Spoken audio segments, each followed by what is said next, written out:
Hasto Kristianto akhirnya buka suara dan akan hormati keputusan KPK.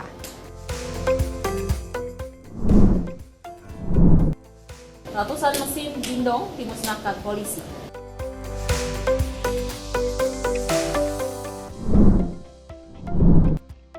Menbub terima audiensi Majelis Adat Kerajaan Nusantara.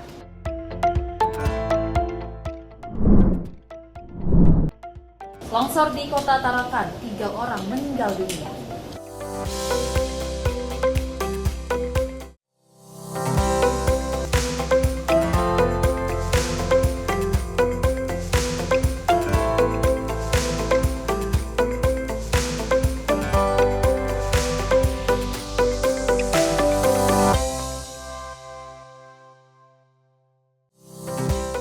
Halo, selamat pagi pemirsa Sinpo TV. Selamat pagi Sally, apa kabar hari ini? Baik ya, luar biasa. Dan meskipun tadi pagi sempat cuaca kurang bagus, kurang baik, tapi tidak juga menurunkan semangat kita untuk terus memberikan informasi yang terbaik untuk Anda terkait dengan perpolitikan, ekonomi, dan juga hiburan. Adapun juga pemberitaan yang sangat disoroti masyarakat ataupun publik Indonesia ya, terkait dengan kabarnya Harun Masiku dan juga ada Hasto Kristianto yang baru saja ditetapkan sebagai tersangka KPK. Dan dengan ditetapkannya Hasto Kristianto sebagai tersangka, Betul. ini semoga menjadi titik terang di mana memang kita ketahui kasus Harun Masiku ini dari tahun 2019. Betul, sudah 5 tahun lamanya ya. Harap dengan adanya penetapan Hasto ini bisa menjadi titik terang. bisa terkuak semuanya seperti itu ya. Dan tentunya sejumlah informasi menarik lainnya akan terus kami hadirkan. Ini dia Bujapa Pagi Sinpo TV selengkapnya.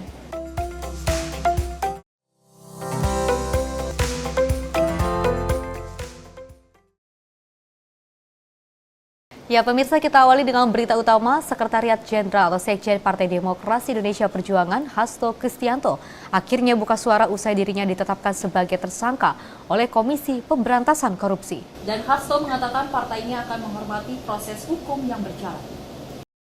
Sekjen Partai Demokrasi Indonesia Perjuangan Hasto Kristianto akhirnya buka suara usai dirinya ditetapkan sebagai tersangka oleh Komisi Pemberantasan Korupsi. Hasto mengatakan partainya menghormati proses hukum tersebut. Hasto mengatakan PDIP termasuk dirinya taat hukum.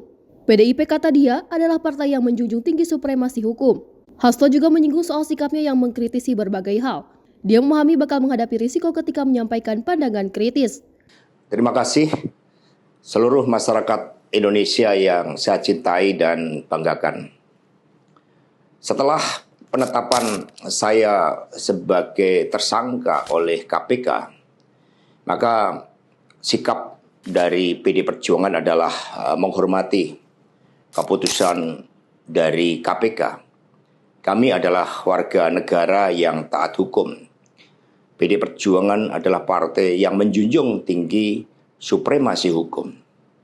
Sejak awal ketika saya mengkritisi bagaimana demokrasi harus ditegakkan, bagaimana suara rakyat tidak bisa dikebiri, bagaimana negara hukum tidak bisa dimatikan, dan bagaimana watak kekuasaan yang otoriter, yang menindas rakyatnya sendiri harus dihentikan. Saya sudah memahami berbagai resiko yang akan saya hadapi.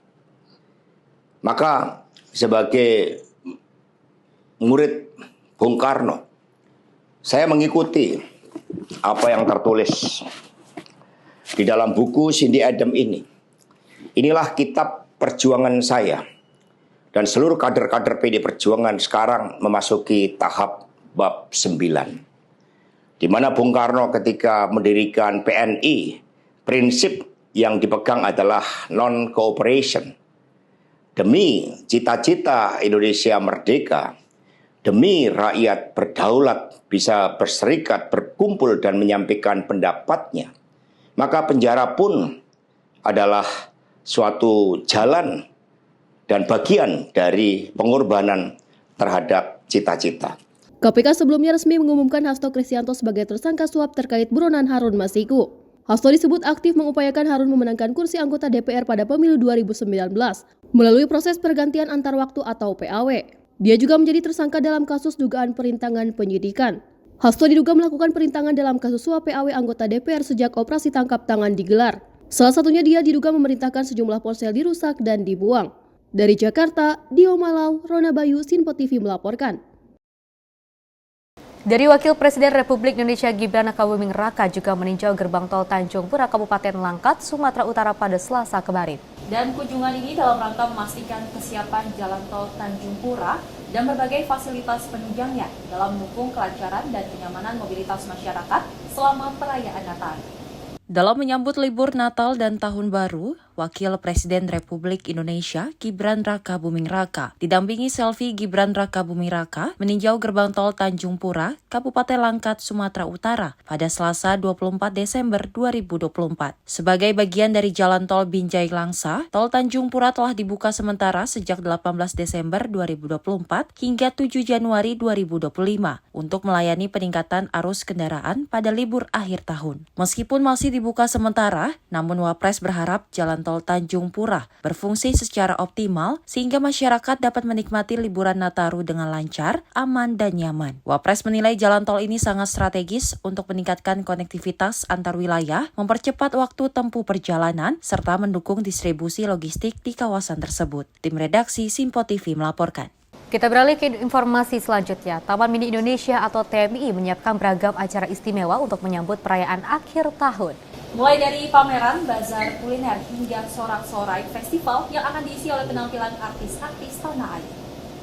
Taman Mini Indonesia Indah menjadi salah satu destinasi wisata favorit dan daya tarik utama bagi para pengunjung saat di masa libur panjang. Humas TMI Mayang menyebut TMI menyiapkan sejumlah berbagai macam acara jelang pergantian tahun baru, di antaranya seperti Indonesia Stuntman, bazar kuliner hingga pasar malam. Tak hanya itu, Mayang menyampaikan khusus untuk malam tahun baru, TMI menggelar sorak-sorak festival selama 3 hari, yakni di tanggal 30, 31, dan tanggal 1 Januari 2025. Festival tersebut nantinya akan dimeriahkan penampilan artis-artis terkenal seperti Tiara Andini, Kunto Aji, Project Pop, dan artis-artis tanah air lainnya. Ya, jadi dalam menyambut liburan Natal dan tahun baru kali ini, kita sudah menyiapkan rangkaian acara nih yang bisa jadi pilihan untuk pengunjung Taman Mini.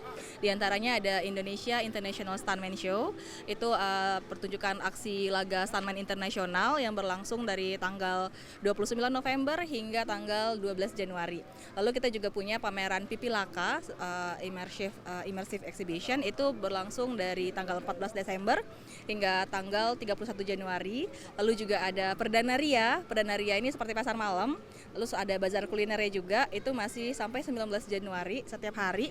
Lalu khusus untuk malam tahun baru, nanti tanggal 30, 31, dan 1, kita ada sorak-sorai festival yang akan diramaikan oleh artis seperti Tiara Andini, Kunto Aji, Project Pop, Tip X, dan yang lainnya. Dari Jakarta, Mutia Ahmad Robai, Sinpo TV melaporkan. Pemirsa, libur Natal dan juga Tahun Baru selalu dimanfaatkan warga untuk berlibur ke berbagai destinasi wisata yang ada di Jakarta. Taman Mini Indonesia Indah menjadi salah satu pilihan favorit masyarakat karena menyediakan beragam atraksi menarik dan suasana yang nyaman untuk keluarga. Taman Mini Indonesia Indah menjadi pilihan warga untuk mengisi liburan Natal dan Tahun Baru. Selain harganya yang terjangkau, beragam atraksi yang dihadirkan, seperti pasar malam Perdana Ria hingga konser musik, menjadi daya tarik utama bagi pengunjung. Warga juga bisa menikmati berbagai pertunjukan yang dapat dinikmati tanpa biaya tambahan, seperti pertunjukan air mancur menari atau dancing fountain yang menghibur para pengunjung dari berbagai kalangan. Tak hanya menjadi destinasi favorit di Jakarta, Taman Mini Indonesia Indah juga menjadi tempat edukasi bagi anak-anak untuk belajar tentang keberagaman budaya Indonesia, yakni beragam rumah adat dari 34 provinsi yang menampilkan keunikan budaya masing-masing. Karena untuk memperkenalkan edukasi buat budaya sama ponakan dari Jawa. Karena kemarin sih sudah memilih ke tempat yang lain.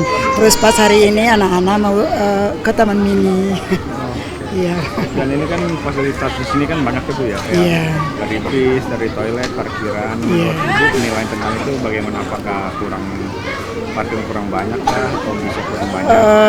Kalau saya rasa sedari kami masuk tadi fasilitasnya sudah baik dan banyak, toiletnya juga banyak, bagus.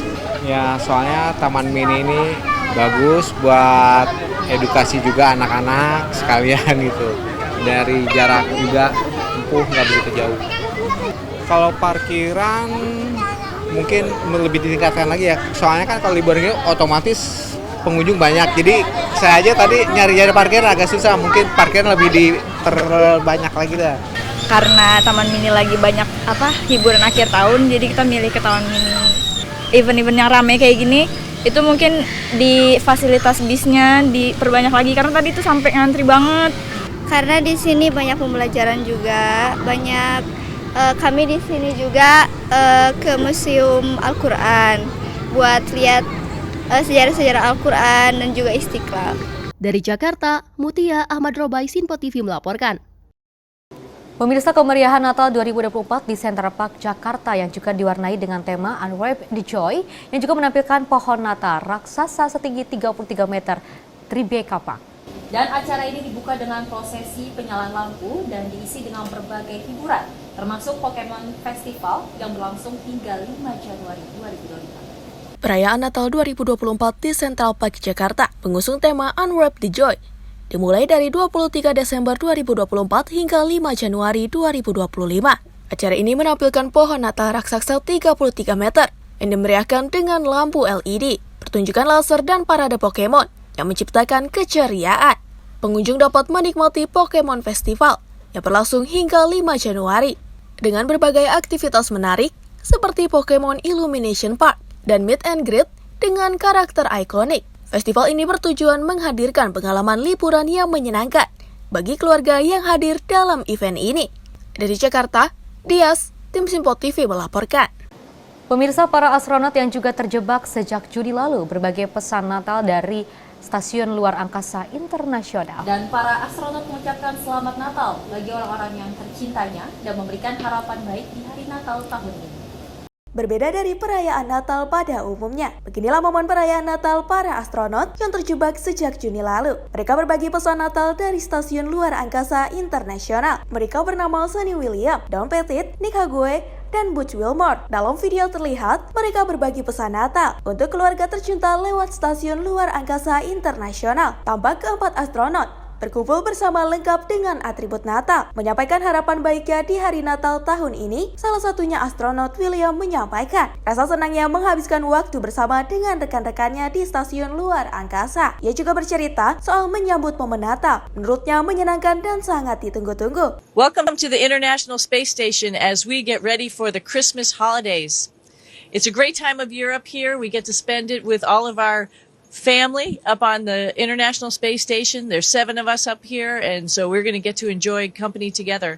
And one of the best things that I like about Christmas is the preparation and just getting ready, the anticipation, everybody getting together and preparing stuff and just getting ready for the holiday. And a couple little things we have here with us to just prepare, which will be sort of fun in a couple days. Meskipun astronot bernama William dan Wilmore terdapat di luar angkasa, sudah 6 bulan lebih, para astronot terlihat ceria dalam video tersebut yang diunggah oleh NASA. Rencananya, mereka akan tinggal di luar angkasa hingga akhir Februari 2025, menunggu kapsul ruang angkasa yang membawa mereka kembali ke bumi. Tim redaksi Sinpo TV melaporkan. Kita beralih ke informasi lainnya, pemirsa. 2 wakil menteri yaitu Wakil Menteri Ketenagakerjaan Immanuel Ebenezer dan Wakil Menteri Perhubungan Komjen Pol Purnawirawan Suntang inspeksi mendadak di Bandara Internasional Soekarno-Hatta. Dan sidak ini bertujuan untuk memastikan kelancaran arus penumpang dan penerbangan Nataru dan juga memastikan kestabilan harga tiket pesawat. Wakil Menteri Ketenagakerjaan Immanuel Ebenezer bersama Wakil Menteri Perhubungan Komjen Pol Suntana melakukan inspeksi mendadak atau sidak di Bandara Soekarno-Hatta, Tangerang, Banten. Sidak dilakukan untuk memastikan kelancaran arus mudik libur Natal, stabilitas harga tiket pesawat, dan hak pekerja buruh saat kerja di hari libur nasional dan cuti bersamaan 2025. Dalam sidak tersebut, Wamenaker Noel dan Wamenhub Suntana berbincang langsung dengan sejumlah penumpang. Mereka memastikan harga tiket pesawat tidak mengalami kenaikan, sesuai komitmen Presiden Prabowo Subianto untuk mengurangi beban masyarakat selama libur Natal dan Tahun Baru 2024-2025. Beberapa penumpang bahkan mengaku harga tiket lebih murah dibandingkan tahun sebelumnya. Tim redaksi Sinpo TV melaporkan. Sementara itu, arus mudik di libur Natal dan juga Tahun Baru masih terlihat ramai yang juga menggunakan jalur transportasi udara di Bandara Internasional Soekarno-Hatta. Arus mudik ini pun terus meningkat dan diprediksi akan terjadi arus balik pada 3 hingga 5 Januari 2025. Sejumlah pemudik masih memadati Bandara Internasional Soekarno-Hatta untuk menghabiskan waktu di momen libur Natal dan Tahun Baru. Kepadatan ini berdampak dengan kebijakan pemerintah yang menurunkan harga tiket pesawat 9 hingga 11%. Adapun tujuan favorit di Bandara Internasional Soekarno-Hatta ini yakni seperti Bali, Medan hingga Palembang. Sejumlah penumpang ini menghabiskan waktu berliburnya dengan beberapa hari dan akan melakukan kepulangan ke kota Jakarta pada awal bulan Januari 2025. Saya mau ke Bali. Ke Bali. Kegiatannya berapa hari? Saya sampai tanggal 3 mungkin. Sampai 3 Januari. Karena tanggal 2 tiketnya susah. Ya udah, tambah sehari aja. Untuk selama kegiatan di Bali mau ngapain aja itu rencananya? Yang jelas 1-2 hari meeting. Karena kebetulan saya ada hotel di sana. Yang lainnya ya rekreasi lah. Ya cepet lah. Masa ke Bali ya pernah sih naik mobil. Capek lah apalagi seumur saya. Jadi alasannya lebih cepat untuk lebih cepat, lebih praktis. Dan sekarang banyak pesawat yang cukup on time. Saya sih salut sebetulnya dengan kemajuan transportasi di Indonesia ya. Nggak cuma pesawat ya. Pesawat, kereta api, bus sekarang kan cukup ada kemajuan bagus lah. Ini rencananya mau kemana, Mas? Mau ke Palembang. Mau ke Palembang. Ini kegiatannya mau ngapain aja? Liburan. Liburan, keluarga? Iya. Kegiatannya apa aja sih? Beberapa hari sih untuk kegiatan di sana? 5 hari. 5 hari? Iya. Apa perjalanan? Mungkin karena waktu ya, lebih efisien. Karena kan kalau Palembang dari sini pun cuma kurang lebih sejam. Itu kayak udah menghemat waktu banget dibandingin naik mobil, naik kapal, dan lain-lain. Alhamdulillah bersyukur ya. Apalagi ini kan libur Nataru bareng-bareng keluarga. Jadi karena kebijakan penurunan tiket ini, alhamdulillah patut disyukuri. Jadi kayak bisa pergi bareng-bareng kan gitu. Dari Jakarta, Fahrizal Davarizkiano, Sinpo TV melaporkan. Pemirsa, sejumlah informasi menarik lainnya akan terus kami hadirkan usai jeda berikut ini.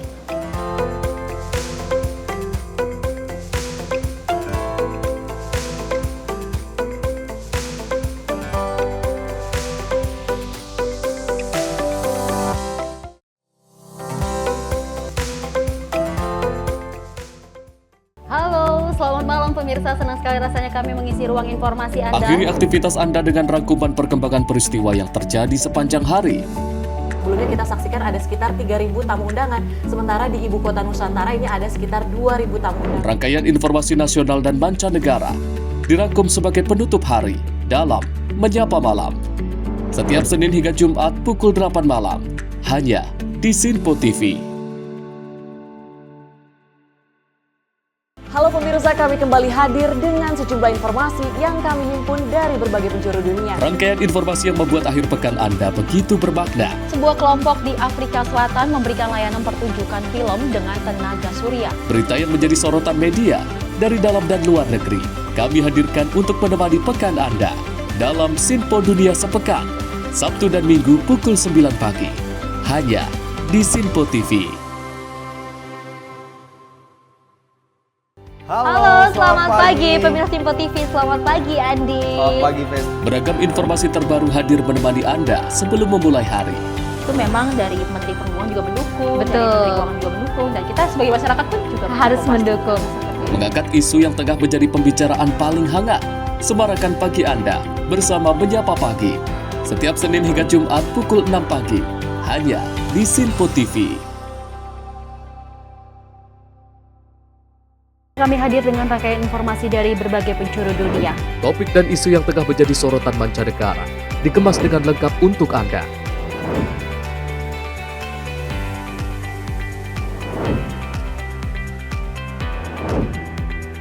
Peristiwa penting yang terjadi dari berbagai belahan dunia kini hadir dalam Sinpo Dunia setiap Senin hingga Jumat pukul 7:30 malam, hanya di Sinpo TV.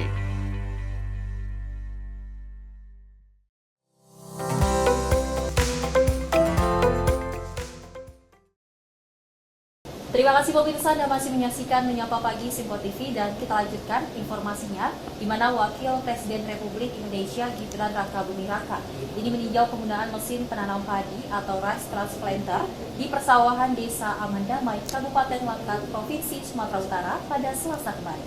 Dan Wapres juga menilai penggunaan rice transplanter sangat efektif untuk juga mempercepat proses penanaman padi sekaligus meningkatkan efisiensi kerja petani. Wakil Presiden Republik Indonesia Gibran Rakabuming Raka dengan didampingi Menteri Pertanian Andi Amran Sulaiman meninjau penggunaan mesin penanam padi atau rice transplanter di persawahan Desa Aman Damai, Kecamatan Sirapit, Kabupaten Langkat, Provinsi Sumatera Utara pada Selasa 24 Desember 2024. Dalam kesempatan itu, Wapres sempat berdialog dengan petani setempat serta menyerahkan sejumlah bantuan secara simbolis kepada para petani. Bantuan tersebut meliputi combine harvester besar, traktor roda 4, pompa air, serta benih padi dan juga jagung. Wapres menegaskan komitmen Presiden Prabowo untuk menjadikan Indonesia sebagai bangsa mandiri, terutama melalui pencapaian ketahanan pangan. Selain itu, kesejahteraan petani adalah bagian dari prioritas utama pemerintahan Presiden Prabowo. Wapres juga meminta kepada para pemangku kepentingan terkait, baik di tingkat pusat maupun daerah, untuk memperkuat kolaborasi guna menyelesaikan permasalahan yang dihadapi petani. Perintah arahan dari Pak Presiden Prabowo sudah jelas. Kita diwajibkan untuk swasembada pangan dan Pak Menteri ini juga intens sekali ke lapangan. Jadi pesan dari beliau Pak Presiden itu pasti selalu diulang-ulang di ratas, di sidang kabinet. Pasti masalah irigasi, masalah pupuk, masalah benih, masalah mekanisasi. Makanya tadi bapak-bapak menyebutkan masalah kebutuhan alat-alat dan juga bahan bakarnya. Nah, ini nanti saya mohon Pak Menteri, Pak Bupati, dan semua yang ada di sini untuk segera menyelesaikan permasalahan ini. Lebih lanjut, Wapres meminta Menteri Pertanian untuk memperkuat sinergi lintas kementerian untuk mengatasi kendala-kendala besar dalam bidang pertanian seperti masalah irigasi. Tim redaksi Simpo TV melaporkan. Kita beralih ke informasi lainnya, pemirsa, ternyata tidak hanya Sekjen PDI Perjuangan Hasto Kristianto yang juga dicegah ke luar negeri. Dan berdasarkan informasi yang dihimpun, Komisi Pemberantasan Korupsi juga mencegah Ketua DPP PDIP Yasona Lauli yang meninggalkan wilayah hukum Indonesia. Hasto dan Yasona dilarang meninggalkan tanah air untuk kepentingan penyidikan kasus dugaan suap pergantian antar waktu anggota DPR RI periode 2019 hingga 2024. Langkah pencegahan tertuang dalam Surat Keputusan Nomor 1757 Tahun 2024 tentang larangan bepergian ke luar negeri. Tindakan larangan bepergian ke luar negeri dilakukan lantaran keberadaan Hasto dan Yasona di Indonesia dibutuhkan untuk kepentingan proses penyidikan. Keduanya dicegah ke luar negeri selama 6 bulan. Disampaikan bahwa pada tanggal 24 Desember tahun 2024, Komisi Pemberantasan Korupsi telah mengeluarkan Surat Keputusan Nomor 1757 Tahun 2024 tentang larangan bepergian ke luar negeri terhadap 2 orang warga negara Indonesia, yaitu YHL dan HK. Larangan bepergian ke luar negeri ini terkait penyidikan dugaan tindak pidana korupsi, pemberian hadiah atau janji terkait penetapan anggota DPR RI terpilih 2019 sampai dengan 2024.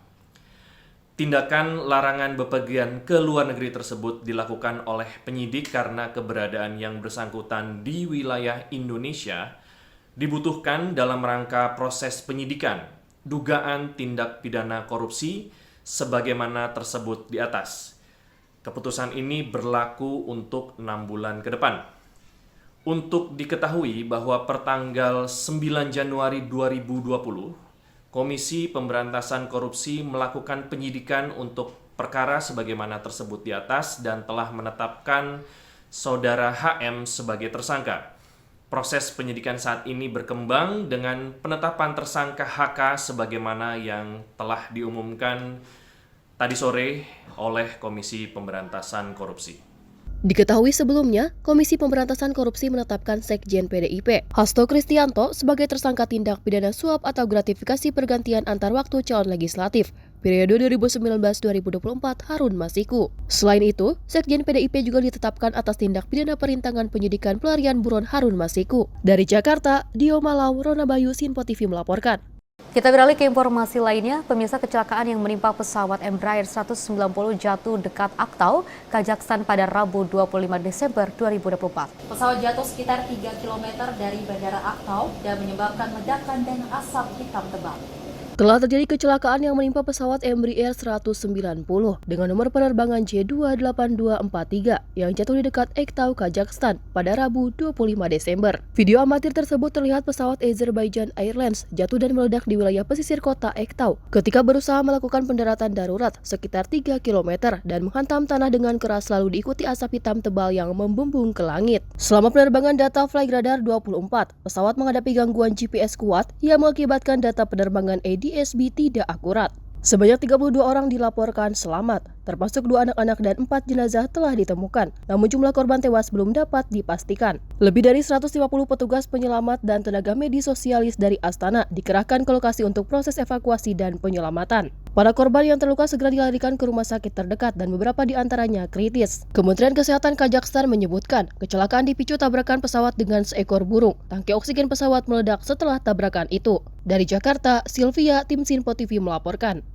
Pemirsa, dalam upaya meningkatkan kualitas gizi masyarakat, Kementerian Pariwisata dan juga Ekonomi Kreatif menunjukkan komitmen nyata dengan meluncurkan program pelatihan juru masak di 4 kota di Indonesia. Program ini bertujuan untuk memperkuat inisiatif Makan Bergizi, yaitu sebuah langkah strategis pemerintah dalam menciptakan generasi yang lebih sehat dan juga produktif.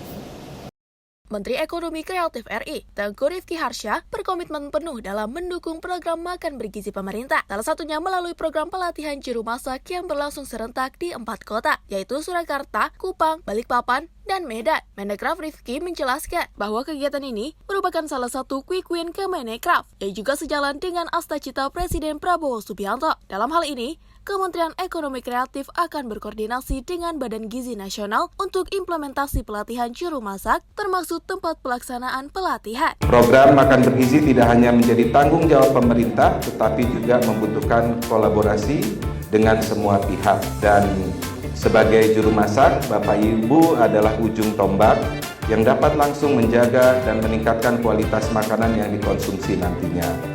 Dengan adanya program ini, kami berharap pelatihan ini akan memberikan wawasan baru, keterampilan praktis, dan juga inspirasi untuk menciptakan makanan bergizi yang bermanfaat bagi masyarakat luas.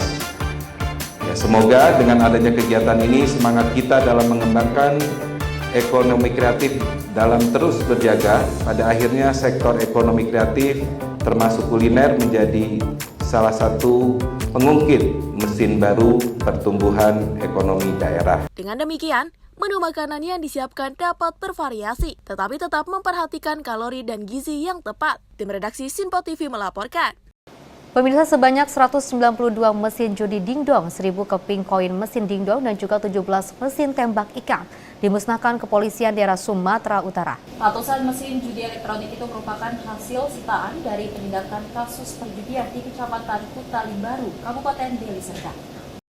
Dalam video terlihat kepolisian daerah Sumatera Utara memusnahkan ratusan mesin judi elektronik yang disita dari hasil penindakan kasus perjudian di Kecamatan Kuta Limbaru, Kabupaten Deli Serdang. Kepala Polda Sumut Inspektur Jenderal Polisi Wisnu Hermawan Februanto mengatakan pemusnahan barang bukti tersebut merupakan lanjutan dari laporan masyarakat mengenai adanya praktik perjudian di Kecamatan Kuta Limbaru, Kabupaten Deli Serdang pada Kamis 19 Desember 2024. Kemudian, tim gabungan mendatangi lokasi dan menangkap 2 orang tersangka. Hari ini kita musnahkan sejumlah 192 mesin jackpot atau dingdong dan 17 mesin tembak ikan. Nah, ini baru hari ini 192 dan 17.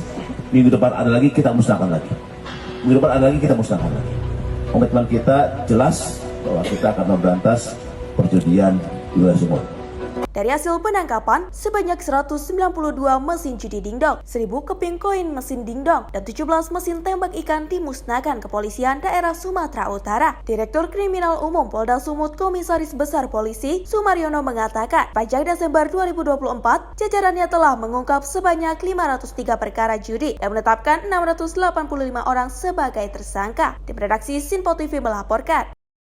Kita beralih ke informasi lainnya. Pemirsa, Menkom Digi Mutia Hafid melakukan pengecekan ke Terminal 3 Bandara Soekarno-Hatta di Tangerang pada Selasa kemarin.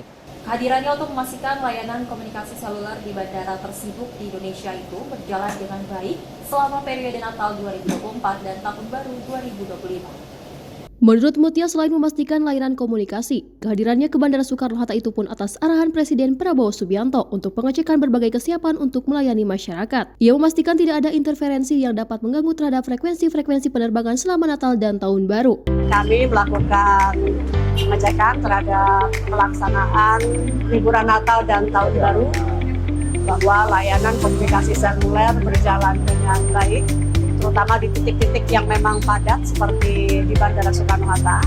Kemudian yang kedua juga memastikan bahwa frekuensi juga aman untuk digunakan dengan peningkatan intensitas penerbangan yang memang aktivitasnya naik cukup besar pada liburan Nataru tahun ini.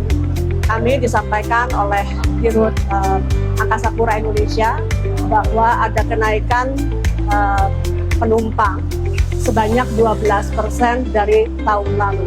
Kami senang mendengarnya bahwa ini geliat Nataru yang baik, yang luar biasa, dan karena itu kami memang diminta oleh Presiden untuk semua kementerian melakukan pengecekan. Mutia menambahkan berdasarkan keterangan dari pengelola Bandara Angkasa Pura Indonesia, terdapat kenaikan penumpang sebanyak 12% dibandingkan tahun sebelumnya. Selain mobil monitoring, Kemenkomdiki juga memasang spektrum analyzer di Bandara Soekarno-Hatta. Alat ini digunakan untuk mengukur parameter teknis spektrum frekuensi radio, terutama dengan meningkatnya intensitas penerbangan selama libur Nataru. Tim redaksi Sinpo TV melaporkan.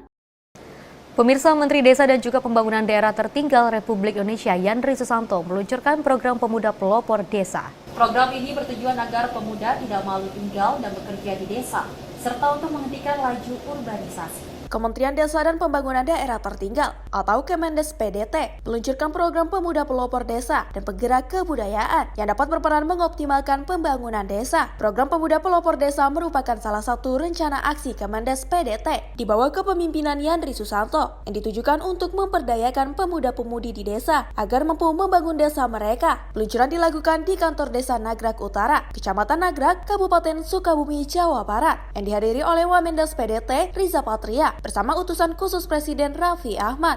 Yandri mengatakan, program Pemuda Pelopor Desa ini masuk dalam 12 program prioritas Kemendes, di mana menurutnya Kemendes akan bekerja sama dengan berbagai stakeholder untuk mewujudkan program tersebut. Tim redaksi Sinpo TV melaporkan. Informasi menarik lainnya akan terus kami hadirkan usai jeda berikut ini.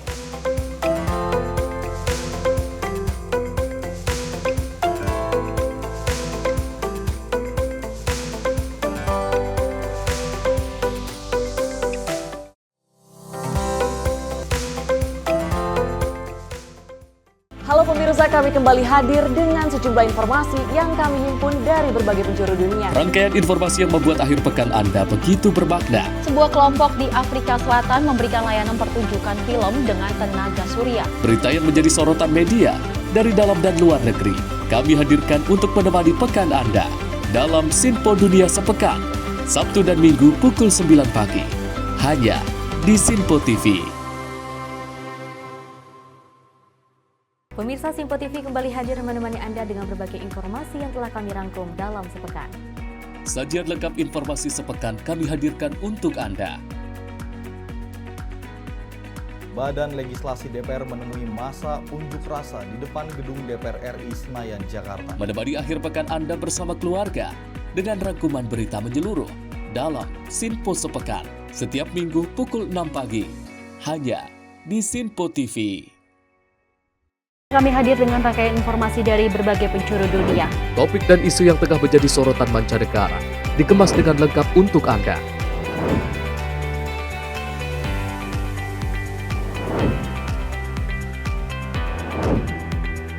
Peristiwa penting yang terjadi dari berbagai belahan dunia ini hadir dalam Sinpo Dunia setiap Senin hingga Jumat pukul 7:30 malam, hanya di Sinpo TV.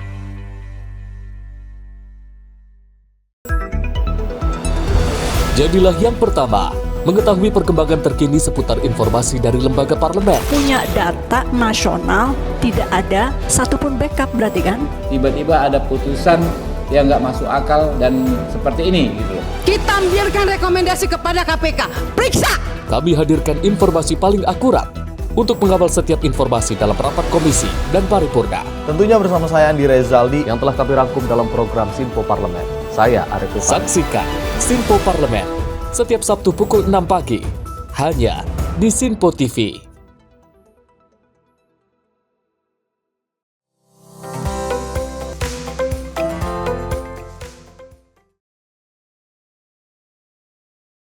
Selamat pagi pemirsa, Anda masih menyaksikan Menyapa Pagi Sinpo TV dan kita lanjutkan informasinya di mana Menteri Kebudayaan Republik Indonesia Fadly Zon ini menyampaikan apresiasi atas kehadiran para raja dan pengurus Majelis Adat Kerajaan Nusantara. Dan dalam pertemuan tersebut, Fadly juga sempat menekankan pentingnya kolaborasi antara pemerintah dan juga komunitas adat untuk memajukan kebudayaan di Indonesia. Menteri Kebudayaan RI Fadly Zon menyambut baik kehadiran para raja dan pengurus Majelis Adat Kerajaan Nusantara atau MAKN. Para perwakilan pengurus MAKN menyampaikan aspirasinya, salah satunya terkait kesultanan kerajaan yang sudah mulai dilupakan, padahal merupakan pusat pelestarian budaya. Hal ini menjadi perhatian bagi Kemenbud, di mana menurut Fadly Zon, legasi tradisi kerajaan, kesultanan adalah bagian sangat penting dalam budaya Indonesia, termasuk organisasi-organisasi yang berhimpun pada MKAN. Maka dari itu, kedepannya Menbud ingin adanya kolaborasi untuk memajukan kebudayaan di tanah air. Dari Jakarta, tim redaksi Sinpo TV melaporkan.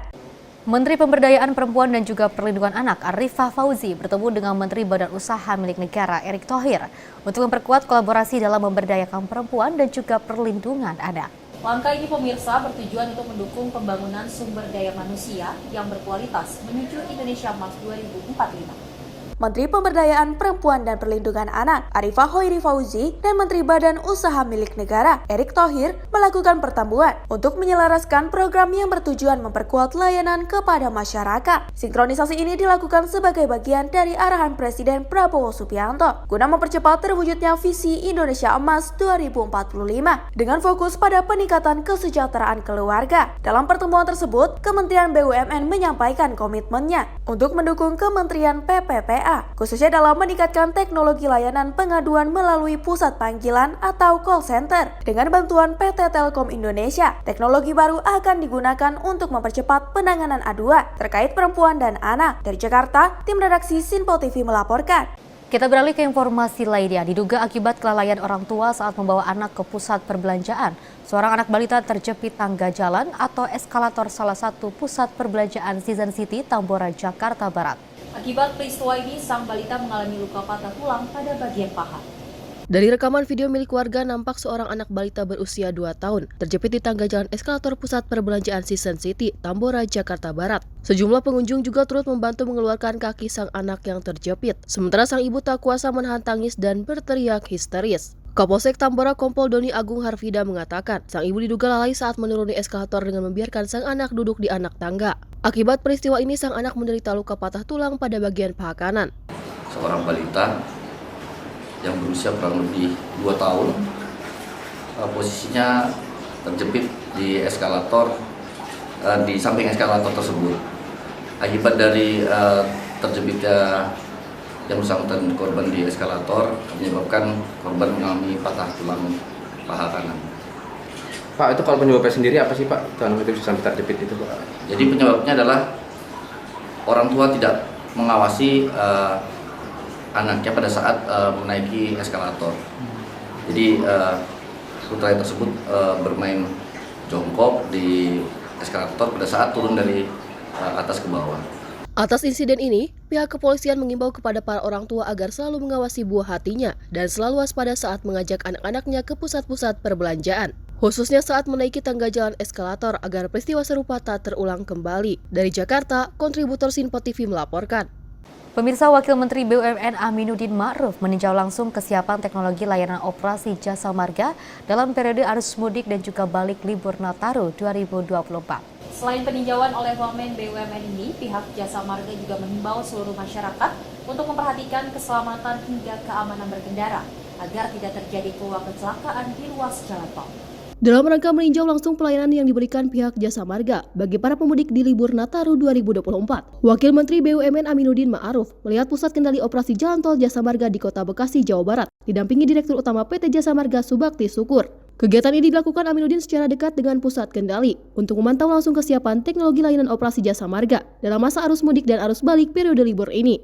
Dalam kesempatan ini, Aminuddin juga turut menyampaikan peninjauan lapangan Ini dilakukan sebagai eksekusi dari arahan khusus Presiden Prabowo kepada seluruh jajaran penjabat di Kabinet Merah Putih terhadap pelayanan fasilitas publik di periode Nataru ini. Kami di Kabinet Merah Putih memang mendapatkan perintah khusus dari Bapak Presiden Pak Prabowo untuk semua menteri dan wakil menteri yang terkait dengan fasilitas publik untuk mengecek langsung ke lapangan bagaimana pelayanan kepada masyarakat yang merayakan Natal dan melakukan perjalanan liburan tahun baru terlayani dengan baik, terlayani dengan optimal.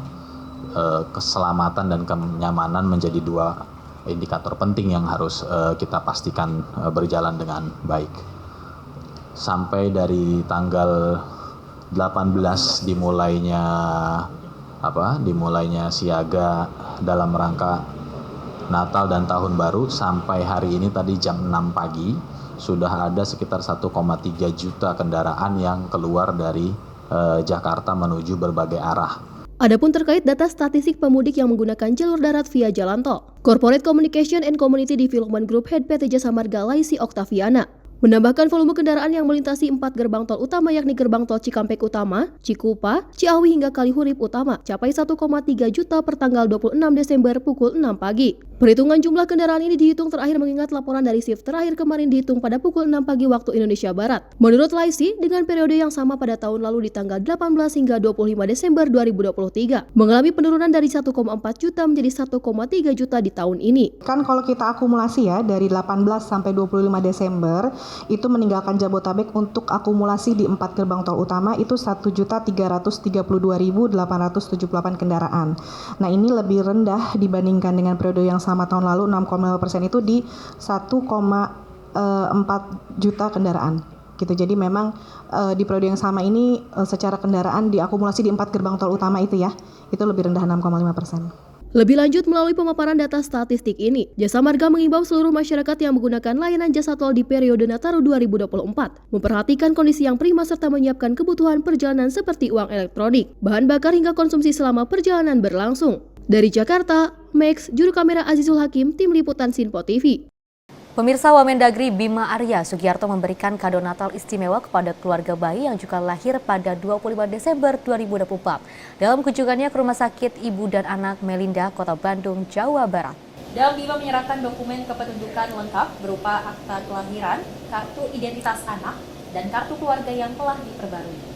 Bima didampingi oleh Kepala Dinas Kependudukan dan Pencatatan Sipil Kota Bandung, Tatang Muhtar. Kehadirannya di RSIA Melinda menjadi pesan yang kuat tentang pentingnya kolaborasi antara pemerintah daerah, rumah sakit, dan masyarakat dalam memastikan hak kependudukan terpenuhi bahkan di tengah momen libur Natal dan Tahun Baru. Bima pun mengapresiasi rumah sakit di Kota Bandung yang telah menjalin kerjasama dengan Dinas Dukcapil setempat dalam menerbitkan akte kelahiran, KIA, dan KK bagi pasiennya. Dia berharap praktik baik ini dapat menjadi contoh bagi daerah lain di Indonesia. Lebih lanjut, Bima menekankan pentingnya layanan kependudukan tersebut bagi masyarakat. Ketika seorang bayi baru lahir, ia harus segera mendapatkan haknya sebagai warga negara, seperti pencatatan kelahiran, penerbitan akte kelahiran, serta akses terhadap identitas resmi. Adapun kunjungan kerja Bima Arya ke Kota Bandung dalam rangka memastikan perayaan Natal tahun ini berjalan aman, damai, dan lancar. Tim redaksi Sinpo TV melaporkan.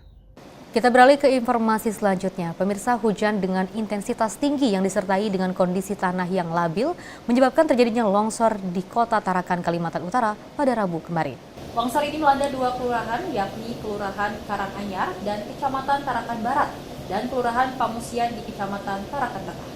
Peristiwa longsor ini mengakibatkan 3 orang meninggal dunia, yang semuanya berasal dari Kelurahan Karanganyar, serta 10 kepala keluarga terdampak masih dalam pendataan. Selain korban jiwa, kerusakan material juga tercatat cukup signifikan. Sebanyak 3 unit rumah mengalami kerusakan berat, 1 unit rumah rusak ringan, dan 6 unit rumah lainnya terdampak longsor. Tak hanya itu, salah satu akses jalan warga juga amblas, menyulitkan mobilitas di wilayah tersebut. Badan Penanggulangan Bencana Daerah atau BPBD Kota Tarakan bersama dengan berbagai unsur terkait seperti TNI, Polri, Basarnas, Satpol PP, PMI, Basnas, dan masyarakat setempat segera melakukan penanganan dan proses evakuasi. Proses pencarian dan pertolongan telah selesai dilakukan. Meski saat ini beberapa rumah yang terdampak longsor masih dihuni oleh penghuninya. Saat ini, pihak kepolisian telah menangani proses identifikasi penanganan korban yang meninggal dunia. BPBD Kota Tarakan sedang melakukan perbaikan terhadap rumah-rumah yang rusak, serta berkoordinasi dengan instansi terkait untuk memastikan pemulihan dan penanganan lebih lanjut di kawasan yang terdampak bencana ini. Tim redaksi Sinpo TV melaporkan. Informasi menarik lainnya akan terus kami hadirkan usai jeda berikut ini.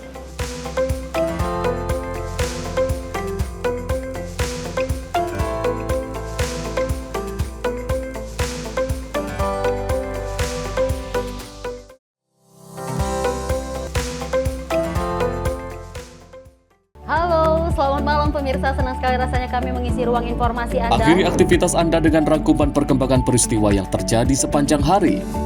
Sebelumnya kita saksikan ada sekitar 3.000 tamu undangan, sementara di Ibu Kota Nusantara ini ada sekitar 2.000 tamu undangan. Rangkaian informasi nasional dan mancanegara dirangkum sebagai penutup hari dalam Menyapa Malam. Setiap Senin hingga Jumat pukul 8 malam, hanya di Sinpo TV. Halo pemirsa, kami kembali hadir dengan sejumlah informasi yang kami himpun dari berbagai penjuru dunia. Rangkaian informasi yang membuat akhir pekan Anda begitu bermakna. Sebuah kelompok di Afrika Selatan memberikan layanan pertunjukan film dengan tenaga surya. Berita yang menjadi sorotan media dari dalam dan luar negeri, kami hadirkan untuk menemani pekan Anda dalam Sinpo Dunia Sepekan, Sabtu dan Minggu pukul 9 pagi, hanya di Sinpo TV. Halo, selamat pagi pemirsa Sinpo TV. Selamat pagi Andi. Selamat pagi, Fen. Beragam informasi terbaru hadir menemani Anda sebelum memulai hari. Itu memang dari Menteri Perhubungan juga mendukung, Betul. dari Menteri Keuangan juga mendukung, dan kita sebagai masyarakat pun juga Harus mendukung. Mengangkat isu yang tengah menjadi pembicaraan paling hangat, semarakan pagi Anda bersama Menyapa Pagi. Setiap Senin hingga Jumat pukul 6 pagi, hanya di Sinpo TV. Kami hadir dengan rangkaian informasi dari berbagai penjuru dunia. Topik dan isu yang tengah menjadi sorotan mancanegara dikemas dengan lengkap untuk Anda.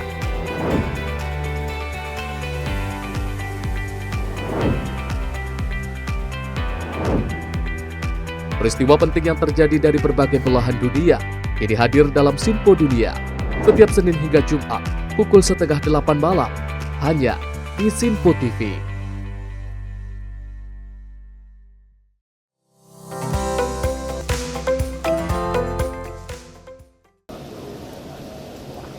Masih bersama kami pemirsa dalam Menyapa Pagi Sinpo TV, dan kita lanjutkan informasinya terkait kinerja dari salah satu kabinet Merah Putih, di mana Wakil Menteri Perlindungan Pekerja Migran Christina Aryani ini melakukan kunjungan kerja ke Manado, Sulawesi Utara. Dan dalam kunjungan perdana ini, Christina juga akan memberi kuliah umum, sosialisasi penempatan dan juga perlindungan pekerja migran Indonesia. Wakil Menteri Perlindungan Pekerja Migran Indonesia, Christina Aryani, melakukan sosialisasi kepada para mahasiswa di Politeknik Kesehatan Kementerian Kesehatan, Manado, Sulawesi Utara. Pada kunjungan ini, Christina mensosialisasikan peluang kerja bagi tenaga kesehatan, khususnya untuk skema penempatan government to government ke Jepang dan Jerman, yang mengatakan Presiden Prabowo memberikan arahan untuk memaksimalkan penempatan pekerja migran di luar negeri. Tak hanya itu, Christina juga mengimbau para mahasiswa Poltekkes Kemenkes Manado untuk berhati-hati menerima informasi dari sosial media agar tidak jadi korban penempatan non-prosedural ke Kamboja sebagai admin judi online. Tim redaksi Sinpo TV melaporkan. Dan menjelang tahun baru 2025, Wakil Menteri Kependudukan dan juga Pembangunan Keluarga Isyana Bagus Oka melakukan monitoring program Genting di Tanah Papua. Kunjungan ini menyasar warga Argapura Laut, Distrik Jayapura Selatan, Kota Jayapura, untuk memastikan program Genting berjalan efektif. Wakil Menteri Kependudukan dan Pembangunan Keluarga Isyana Bagus Oka meninjau program Gerakan Orang Tua Asuh Cegah Stunting atau Genting di Argapura Laut, Distrik Jayapura Selatan, Kota Jayapura, Papua. Program yang dicanangkan untuk mencegah stunting ini mendapat perhatian serius dari pemerintah, mengingat tingginya angka prevalensi stunting di wilayah tersebut, di mana berdasarkan Survei Kesehatan Indonesia atau SKI, tingkat prevalensi stunting di Provinsi Papua tahun 2023 mencapai 28,6%, dan di Kota Jayapura terdapat 12.357 keluarga berisiko stunting, dengan jumlah bayi stunting sebanyak 861 orang, dan 5 diantaranya berada di Komplek Argapura Laut. Isyana juga berpesan kepada seluruh masyarakat yang hadir untuk rutin datang ke posyandu agar deteksi dini dan penanganan lanjut dapat dilakukan guna mencegah terjadinya stunting. Tim redaksi Sinpo TV melaporkan. Pemirsa, Gunung Semeru di Kabupaten Lumajang, Jawa Timur alami erupsi pada Kamis pagi kemarin. Status gunung api tersebut masih waspada atau berada di level 2. Pusat Vulkanologi dan Mitigasi Bencana Geologi mengatakan jarak luncur awan panas masih berada dalam radius aman dari pemukiman terdekat. Dalam video terlihat Gunung Semeru di Lumajang, Jawa Timur kembali erupsi pada Kamis pagi. Erupsi terjadi pada pukul 5:27 waktu Indonesia Barat. Kolom abu erupsi Gunung Semeru teramati berwarna putih hingga kelabu dengan intensitas sedang ke arah utara. Laporan Pusat Vulkanologi dan Mitigasi Bencana Geologi menyebutkan tinggi kolom letusan Gunung Semeru teramati mencapai 1.100 meter di atas puncak atau sekitar 4.776 meter di atas permukaan laut.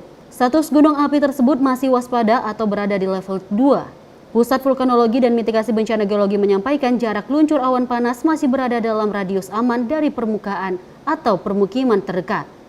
Diimbau masyarakat dan wisatawan yang berada di sekitar lokasi Gunung Semeru dilarang beraktivitas apapun di sektor tenggara di sepanjang Besuk Kobokan sejauh 13 km dari puncak atau pusat erupsi. Masyarakat juga diimbau waspada terhadap potensi awan panas guguran lava, dan lahar di sepanjang aliran sungai, lembah, dan berhulu di puncak Gunung Api Semeru, terutama sepanjang Besuk Kobokan, Besuk Bang, Besuk Kembar, dan Besuk Sat, serta potensi lahar pada sungai-sungai kecil yang merupakan anak sungai dari Besuk Kobokan. Tim redaksi Sinpo TV melaporkan. Pemirsa, hujan dengan intensitas tinggi yang juga disertai dengan kondisi tanah yang labil menyebabkan terjadinya longsor di Kota Tarakan, Kalimantan Utara pada Rabu kemarin. Longsor ini melanda dua kelurahan, yakni Kelurahan Karanganyar di Kecamatan Tarakan Barat dan Kelurahan Pamusian di Kecamatan Tarakan Tengah. Peristiwa longsor ini mengakibatkan 3 orang meninggal dunia yang semuanya berasal dari Kelurahan Karanganyar serta 10 kepala keluarga terdampak masih dalam pendataan. Selain korban jiwa, kerusakan material juga tercatat cukup signifikan. Sebanyak 3 unit rumah mengalami kerusakan berat, 1 unit rumah rusak ringan, dan 6 unit rumah lainnya terdampak longsor. Tak hanya itu, salah satu akses jalan warga juga amblas, menyulitkan mobilitas di wilayah tersebut. Badan Penanggulangan Bencana Daerah atau BPBD Kota Tarakan bersama dengan berbagai unsur terkait seperti TNI, Polri, Basarnas, Satpol PP, PMI, Basnas, dan masyarakat setempat segera melakukan penanganan dan proses evakuasi. Proses pencarian dan pertolongan telah selesai dilakukan. Meski saat ini beberapa rumah yang terdampak longsor masih dihuni oleh penghuninya. Saat ini, pihak kepolisian telah menangani proses identifikasi penanganan korban yang meninggal dunia. BPBD Kota Tarakan sedang melakukan perbaikan terhadap rumah-rumah yang rusak, serta berkoordinasi dengan instansi terkait untuk memastikan pemulihan dan penanganan lebih lanjut di kawasan yang terdampak bencana ini. Tim redaksi Sinpo TV melaporkan. Kita beralih ke informasi lainnya. Di hari Natal 25 Desember kemarin, Menteri Koordinator Bidang Pemberdayaan Masyarakat Muhaimin Iskandar meninjau langsung liburan Natal di Taman Marga Satwa Ragunan, Jakarta Selatan pada Rabu siang kemarin. Meninjau tempat rekreasi Taman Marga Satwa Ragunan ini bertujuan ingin memastikan para pelaku UMKM di lokasi wisata ini berjalan dengan baik. Dengan didampingi sang istri, Menteri Koordinator Bidang Pemberdayaan Masyarakat Muhaimin Iskandar menyempatkan berkeliling kawasan wisata Taman Marga Satwa Ragunan untuk menyapa wisatawan serta para pedagang atau pelaku UMKM di area kebun binatang Rabu pagi. Menurut Muhaimin Iskandar, kegiatan ini untuk menyaksikan secara langsung bagaimana liburan Natal dan Tahun Baru di Ragunan sebagai tempat taman wisata dan kebun binatang yang legend di wilayah Jakarta. Tentu dengan banyaknya pengunjung di lokasi ini, berdampak sangat positif baik pada UMKM. Jadi saya menyaksikan langsung bagaimana Ragunan sebagai taman wisata dan kebun binatang betul-betul menjadi legend, menjadi tempat destinasi yang up to date terus-menerus dari berbagai kalangan. Tentu hal semacam ini berdampak sangat positif baik pada UMKM juga kepada tingkat kualitas hidup masyarakat, menumbuhkan rasa bahagia dan wisata yang menyenangkan. Nah, saya sangat senang dan terima kasih Kebun Binatang Ragunan telah berkontribusi banyak terhadap UMKM. Karena itu berbagai keistimewaan mulai tanaman, hewan-hewan, kemudian oksigen, itu benar-benar bermanfaat buat Jakarta, bermanfaat buat sekitar Jakarta dan Indonesia. Karena itu saya berharap infrastruktur ditingkatkan baik oleh Pemda maupun pemerintah pusat. Nanti kita akan yakinkan pemerintah daerah dan juga berbagai kementerian terkait bahwa wisata yang maju, Ragunan yang tumbuh berdampak ekonomi. Banyak sekali usaha kecil, mikro, menengah yang tumbuh menjadi dampak dari kegiatan pariwisata. Karena itu semua kegiatan pariwisata kita sinergikan menjadi potensi ekonomi. Oleh karena pariwisata juga merekrut tenaga kerja, melibatkan angkatan kerja baru, menumbuh kembangkan ekonomi masyarakat. Dari Jakarta, Dio Malau, Rona Bayu, Sinpo TV melaporkan. Pemirsa, informasi tadi sekaligus mengakhiri jumpa kita. Saya Fesi Rahmadi. Dan saya Sri Srega. Terima kasih dan sampai jumpa.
Sinpo TV, News, Sport, Entertainment.